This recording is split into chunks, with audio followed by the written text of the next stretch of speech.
Hello, everyone. Welcome back to the Real Deal Podcast. I'm Isaac Petz, joined here today with my friend Nick Engel.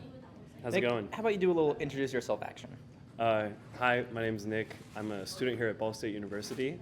I study jazz piano, and I'm really excited to be on the show today. Yep. And he loves South Park. I love South Park.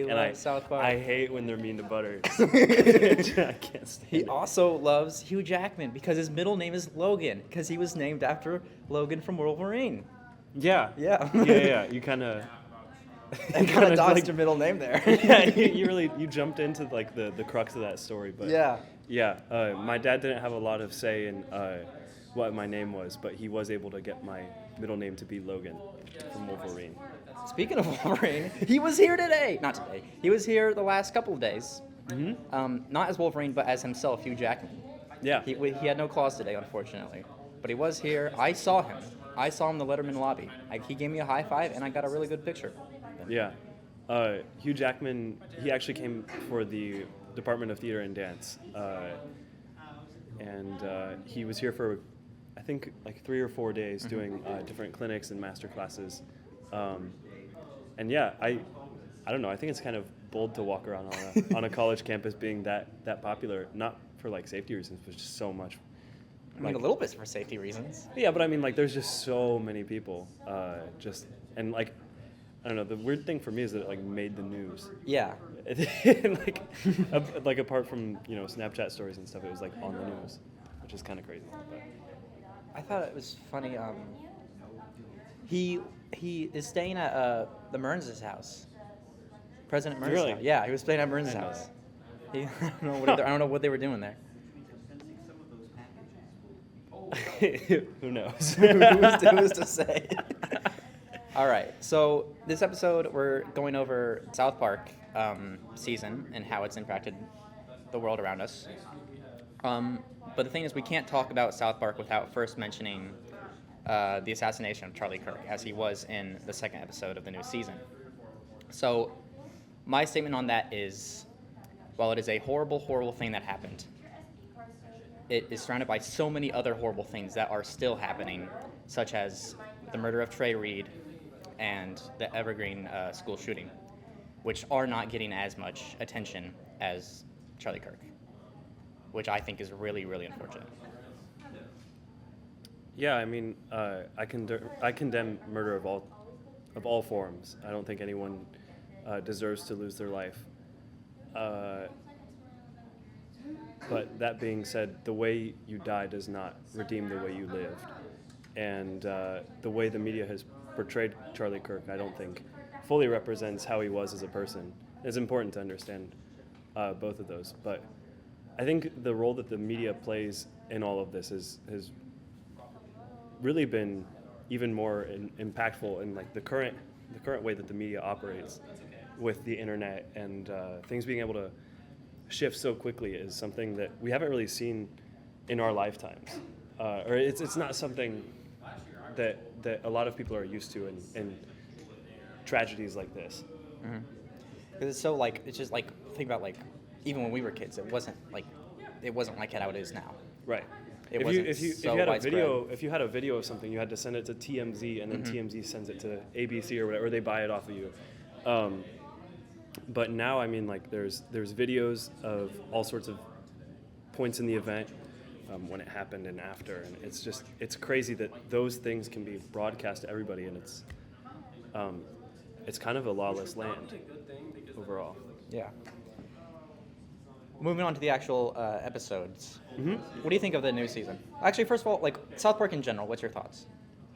I think South Park is a really, really interesting show. It's the initial thing that draws people in is like the real edgy humor. Yeah. It's like these fourth graders that They curse. they say a couple swears. they do swear occasionally. Every now and then. But it's this kid show, and it's like, oh, edgy humor and all this stuff, and it pulls in everybody. But then like as you go through it, especially in later seasons and stuff, and they go along with current events, but it's really it's a much more liberal show than it gives off, and the vibes that it gives off. And obviously that's been nothing but the focus of the new season. where we get to where current events line up with each episode. Like every episode, for those who don't know, is made in a week for South Park. This is like for a lot of shows. They just recently weren't able to get one out. Right, Yeah, because it's always made in a week. But they make every episode in a week, so it's extraordinarily current. And I think South Park serves as as almost like the perfect candidate to take up the torch on being the voice of the left in like the broader media. Yeah, what do you think? I've always found South Park interesting. Like, you can like watch older episodes and see like, oh, this is what the world was like 10 years ago, 5 years ago. Like, this is what people were talking about. I personally have never found it that funny. But I think Family Guy's funnier. Yeah. But I mean, I've never found it that funny. But I do find the writing very good. Like, I think it's a good show. Yeah, I think I've always liked South Park. There are some points that are a little jarring, but I mean it's an adult show. I mean there's not a lot of moderation that you can expect. Yeah. You know what I mean? If it's like they're a little too grungy, it's like a rated R TV show. So starting with the new season, I really like the writing of the new season and the comedy of it. I think the first 2 episodes, incorporated the politics really well and Trump very well into the story. I think as the last 2 episodes came along, I was kind of tired of Trump things, and I kind of just wanted him to do more like traditional South Park stories. Because at this point, he's like almost has as much screen time as like Eric, or like any of the other characters. Like he's almost like main cast at this point.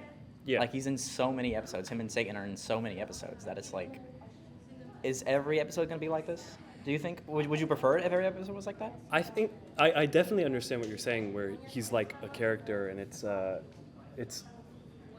it can be a little bit distracting. But I think the angle that I approach it at is, we're in such a unique time in this country, where something needs to be said about the things that are happening, not every week, like every single day. Every single day something is happening, and I think to put your head in the sand, hypothetically speaking, is to be.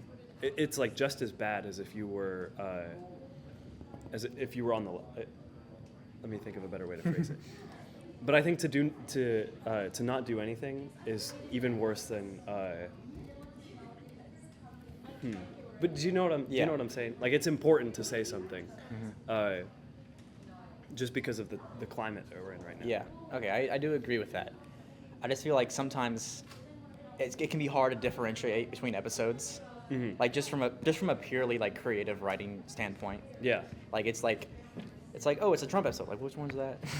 Yeah, and it makes me wonder too, because I'm like, and even a year or like a couple years, like how is this going to age? Like a lot of the COVID era things that we had, a lot of that stuff just didn't age very well at all because it was so tailored to the current climate.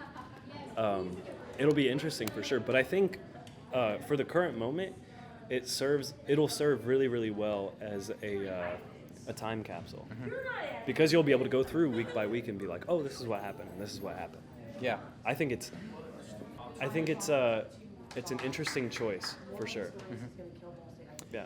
I think with the first episode, they do a really good job of parodying Trump's, like, his way of incorporating religion into, specifically Christianity, into our current government with the faith office currently. What do you know about the faith office? Do you know much about it? I really am not familiar with it at all. No. Basically, it's a new cabinet position he's introduced where they handle the country's, level of faith. Who's to say what that means? Basically, they lead prayers at the White House. They pray for Trump, stuff like that. And it's basically just a way to bring Christianity into the government. Yeah, I mean, I don't know. I don't know if I should speak too heavily on how I actually feel about that. But I think that South Park I think they can convey that really, really well. And let's be specific, Trump is not the only recurring character that they've introduced. They've characterized Satan. and J.D. Vance is in there, and members of Kristi Noem. Yep, Homeland Security. Which, I just recently learned about her killing her dog. Yeah. Which it's one of those, like, South Park is like, you watch an episode, it's like, did that really happen? You look it up, it's like, yep. Yeah. And she wasn't like, I at first I thought like, oh, maybe she was a kid or something, and maybe her dad made her or something. But no, she was a grown woman that just killed her dog because the dog was acting badly. It killed a couple. I've always found like the way South Park does gore too, like, is so like sickening to me. Yeah, it's a dull animation gore. Well, it's not even that. Like, I watch Family Guy and I'm like, whatever. But for some reason, South Park specifically, the way they animate their gore feels so like, I think it's over the top. It's like the Comedy Central, like Robot Chicken type. Maybe. Type Even gore. Robot Chicken doesn't like. Really? No, like, I don't know what it is. It's just like. Yeah. I think they take time to like animate the bone fragments. Is part of it too. Yeah. I don't know. But yeah, I think the tone that they've set with these first, 5-6 episodes? Yeah. Is definitely one that There's they're going to have to 4 episodes. It's going to be 6 interesting to see how they 6 to 7 episodes. No, it's 4. But I think it's going to be interesting to see how they take the rest of the season. Yeah. You know what I mean? I think an important thing to mention is that they just signed close to $1 billion deal. Close to $1 billion deal with Paramount that gives them almost free reign to do whatever you want, which is why they've got the freedom to make these episodes that are so hypercritical of the current administration. They're even hypercritical of Paramount and CBS itself. Right. In the first episode, it's all an allegory for the deal they made with the Trump administration, CBS, to like get off their backs for. So what happened was Trump was going to sue CBS. Well, you can get to that, but We can talk about it now. But I was just gonna say, like, them taking jabs at their own company is something that we've famously seen in The Simpsons and Family Guy at Fox. It's not a totally new concept, but like seeing it like with like so much more money for so few people is I would very also say interesting. like South Park is like it's more of a jab than something you would see from Family Guy or Simpsons. Oh yeah. Yeah. Because it's not like a subtle joke or like a line, like a one-off. It's line. like, no, we're the actually concept mad of at the CBS episode. for this. Yeah. Which what CBS did is Donald Trump was going to sue CBS because they edited down a interview with Kamala Harris, that made her response to a question seem more concise, which news stations do that all the time. Right. And so most people would agree that CBS could have easily won this lawsuit. But they decided to pay Trump anyways, just to get him off their back. And then a few weeks later. Well, now, it's not to get Trump off of them. There's the interview was done while Kamala was running for re-election, or was running for the election of for office, and they're having the conversation behind us. So basically, Trump sued him, like Isaac said, but it's all under this umbrella of a larger merger that's happening between Skydance and Paramount. Yeah, and they need federal approval to merge Skydance and CBS. Right. And they were worried that if Trump was upset with them, they wouldn't get that merger. So that's why they settled for $16 million. They paid Trump $16 million. Right. And later on, Stephen Colbert's Late Night, he made a joke calling this a big fat bribe. And then the next show, he announced that the show's ending. Yeah. It's all, he said it in his words, it's all just going away. He's not getting replaced. Right. And there's it's obvious that it's from this deal. It's crazy. I don't know. You've seen people get canceled in the past, but not over something like this so quickly for someone who's, I don't want to say he's tenured, like 10 year, but he's like tenured. Like he's been around for a while. Right, and he's a huge part of the late night brand for CBS, and like even though late night media it's kind of on the down. Yeah, it's on the downturn. But no one was expecting it to just be gone like that. The way right. the Right. way it's kind of just being cut right now Yeah. with Jimmy Kimmel. Yeah, and that's another thing. But I think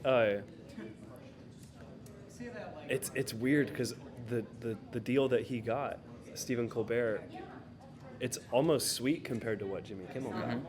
He gets So- a whole other year. Right. He gets a whole other so season. basically. Jimmy Kimmel, as of recording this is yesterday, right? That the news broke that Jimmy Yeah. Kimmel would be getting taken off the air for comments that he made about the assassination of Charlie Kirk, which we discussed earlier. And it's absolutely no notice. He's just off the air. He left the studio, and there are calls for him to donate to The family. the family of Charlie Kirk and to what's his business? Turning Point. Turning Point Turning USA. Point USA. Yeah.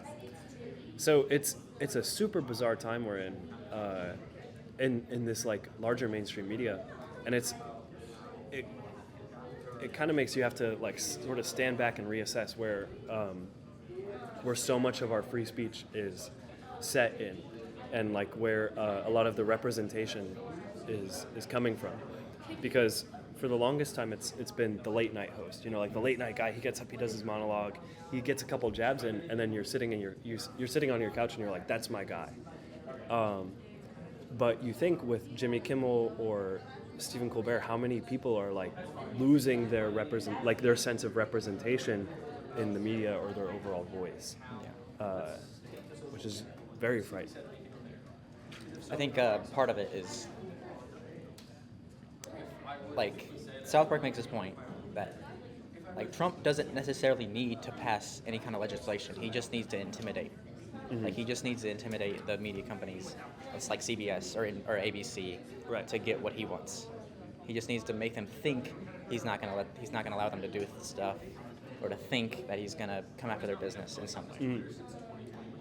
And I mean, like the scare tactics, that was definitely a thing when he was running for office. But now that he's in, it's just like he'll just do it. Like with Jimmy Kimmel, he just did it, and it sort of goes to say how much backbone these companies have. And this isn't something we've seen just in the media. It's like, you think Tim Apple showing up and giving him I think he gave him a gold bar or something like that. And all these people like sort of bowing down. It's like, That was in the third episode. right. And the mainstream media is sort of losing its power, and the power is shifting over to the administration when the entire point is to keep the government out of the media. The journalism should watch the administration. Right. And I think so much of the criticism of countries that are, not the United States from Americans is that they don't have, the freedom of speech. And that, like in North Korea, they control everything and nobody really knows what's going on. But it's like, that can never happen here.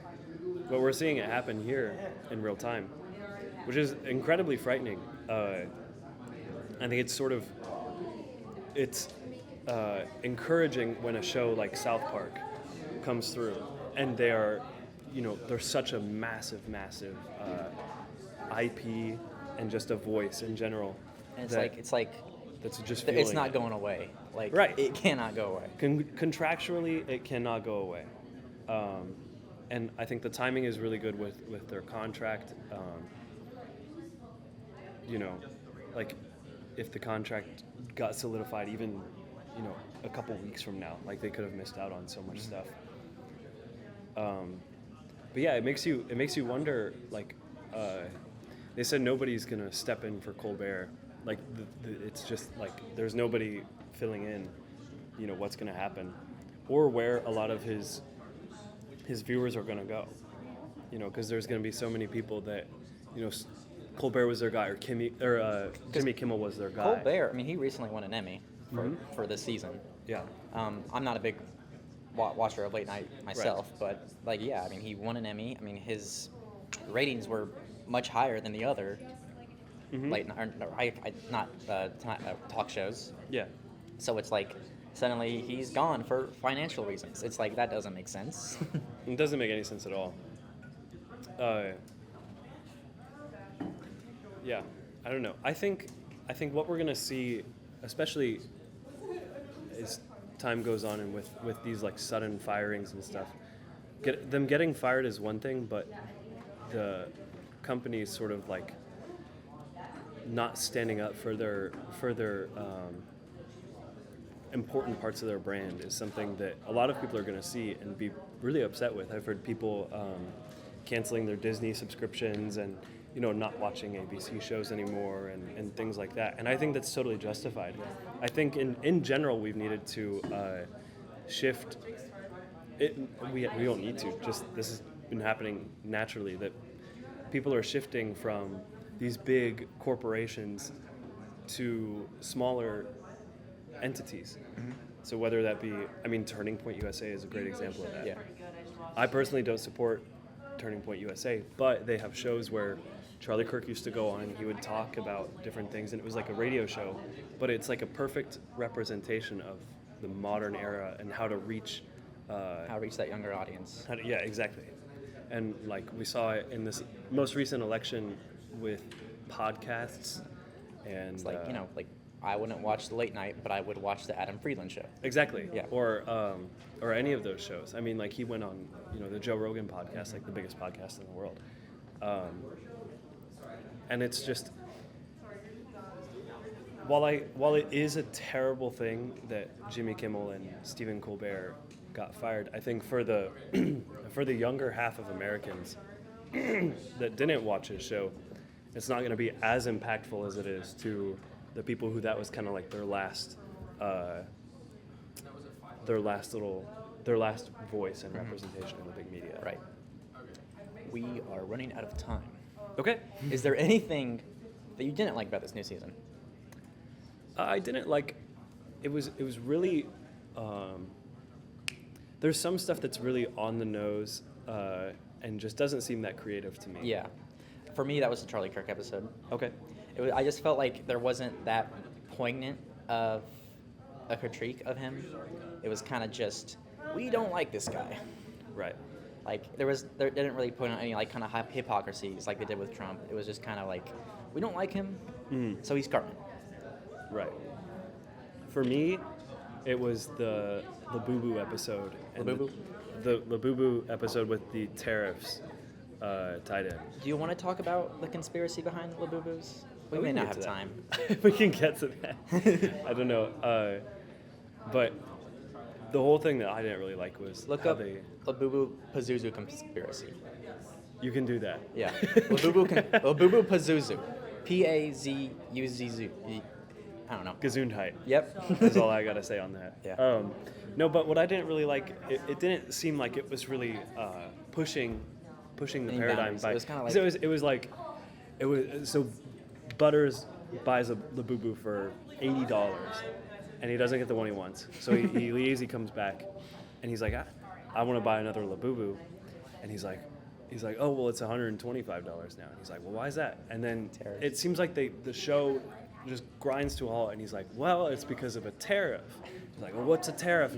A tariff is, a cost put onto the export, and he explains it, and it really, it kind of took me out of it. And it's I was like, we know what a tariff is, you don't need to explain. Right. Well, and I think there are some people that really don't understand what a tariff is, but in the earlier season, or in the earlier episodes in the season, they were able to just kind of wind it into the story, the different things that were happening. It wasn't like Trump is dealing with the devil. It's like, oh, this is what he's doing, and different symbolism. But I think with the most recent episodes, it's been a little too on the nose, and I think that can scare a lot of people off. Yeah. Especially if it's like trying to give your dog a pill versus wrapping the pill in cheese. Yeah. You know what I mean? Yep. He still gets the pill, but he doesn't know that he's getting it. And I think that's something that they have to be careful with, especially for those viewers that don't know how liberal the things they're consuming are. Yeah. Okay. Well, I think that was a pretty great discussion. I agree. We're unfortunately out of time. Oh! No. You've probably been out of time for That's the real deal. That is the real deal. Yeah. All right. Well, it's great having you on the show. It was good to be here. And I will see you next Thursday. Sweet. See you.